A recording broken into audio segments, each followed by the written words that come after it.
Nah, kawan-kawan semua, mari kita simak kisah Abu Nawas. Pada suatu ketika Baginda Raja hendak menghukum Abu Nawas. Dengan kecerdikan akalnya, Abu Nawas selalu bisa meloloskan diri dari hukuman raja maupun ancaman orang-orang jahat. Hampir semua cara sudah dilakukan, namun Abu Nawas selalu saja bisa lolos.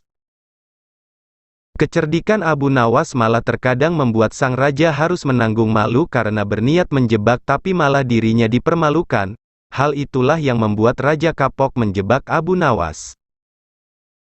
Baginda memanggil seorang ilmuwan ulama yang berilmu tinggi untuk menandingi Abu Nawas. Pasti masih ada peluang untuk mencari celah kelemahan Abu Nawas.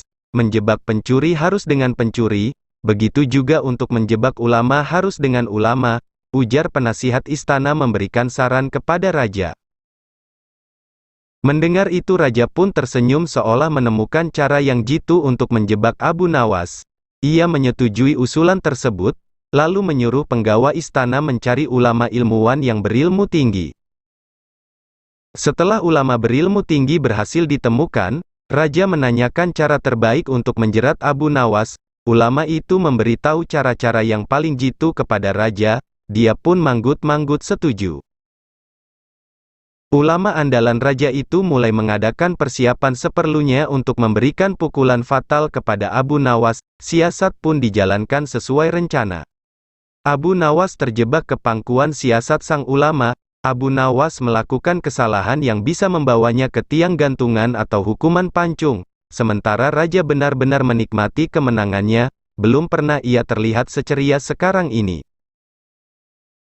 Keyakinan orang banyak, Abu Nawas akan berakhir di tiang gantungan. Namun hanya satu orang yang tetap tidak yakin, dia adalah istri Abu Nawas. Istri Abu Nawas yakin kalau suaminya pasti bisa lolos dari hukuman mati. Ketika Abu Nawas dibawa ke lapangan untuk menghadapi hukuman mati, malah terlihat tenang.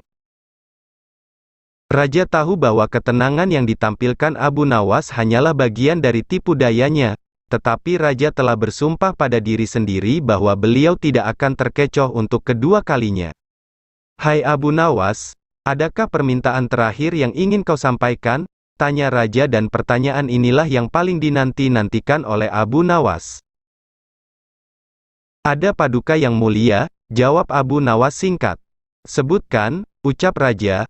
Abu Nawas berkata, sudilah kiranya hamba diperkenankan memilih hukuman mati yang hamba anggap cocok. Wahai Baginda yang mulia, pinta Abu Nawas. Baiklah, jawab raja menyetujui permintaan Abu Nawas. Paduka yang mulia yang hamba pinta adalah bila pilihan hamba benar maka hamba bersedia dihukum gantung. Tetapi jika pilihan hamba dianggap salah maka hamba dihukum pancung saja, kata Abu Nawas memohon. Kau memang orang yang aneh Abu Nawas, di saat-saat yang amat genting pun masih sempat bersenda gurau. Tetapi ketahuilah wahai Abu Nawas, bagiku segala tipu muslihatmu hari ini tidak akan bisa membawamu kemana-mana, ujar raja sambil tertawa. Hamba tidak bersendawa guru paduka yang mulia, ujar Abu Nawas bersungguh-sungguh. Raja tertawa terpingkal-pingkal. Belum selesai Baginda raja tertawa, Abu Nawas berteriak dengan nyaring, hamba minta dihukum gantung Baginda yang mulia, teriaknya. Semua yang hadir kaget, orang-orang belum mengerti mengapa Abu Nawas membuat keputusan itu. Tetapi raja menangkap sesuatu yang lain sehingga tawa raja yang semula terpingkal-pingkal mendadak berhenti. Kening raja berdenyut mendengar ucapan Abu Nawas. Raja tidak berani menarik kata-katanya karena disaksikan oleh ribuan rakyat. Beliau sudah telanjur mengabulkan Abu Nawas untuk menentukan hukuman mati yang paling cocok bagi dirinya. Kini kesempatan Abu Nawas membela diri. Baginda yang mulia, hamba tadi mengatakan bahwa hamba akan dihukum gantung dan itu adalah permintaan hamba yang terakhir yang disetujui oleh Baginda Raja. Kalau pilihan hamba benar maka hamba dihukum gantung. Tetapi di manakah letak kesalahan pilihan hamba sehingga hamba harus dihukum pancung padahal hamba telah memilih hukuman gantung, kata Abu Nawas. Perkataan Abu Nawas memaksa raja dan ulama itu tercengang. Mereka tidak menyangka dengan jawaban seperti itu benar-benar luar biasa. Otak Abu Nawas ini, rasanya tidak ada lagi manusia pintar selain Abu Nawas di negeri Baghdad ini. Mau tidak mau Abu Nawas pun lolos dari hukuman mati. Namun untuk menutupi malu atas kekalahannya, Raja berkata, "Abu Nawas, aku mengampunimu, tapi sekarang jawablah pertanyaanku ini, berapa banyakkah bintang di langit?" "Oh, itu gampang sekali tuanku," kata Abu Nawas. "Iya, tapi berapa? Sebanyak 100 juta kah? Atau 100 miliar kah?" tanya raja. "Bukan tuanku, cuma sebanyak pasir di pantai," jawab Abu Nawas. "Kau ini bagaimana? Mana ada orang bisa menghitung pasir di pantai?" ujar raja heran. Abu Nawas kembali berkata, "Kalau begitu, bagaimana pula orang bisa menghitung bintang di langit?" "Kau memang cerdik, Abu Nawas adalah pelipur laraku. Abu Nawas, mulai sekarang jangan segan-segan, sering-seringlah datang ke istanaku. Aku ingin selalu mendengar humormu yang baru," perintah raja.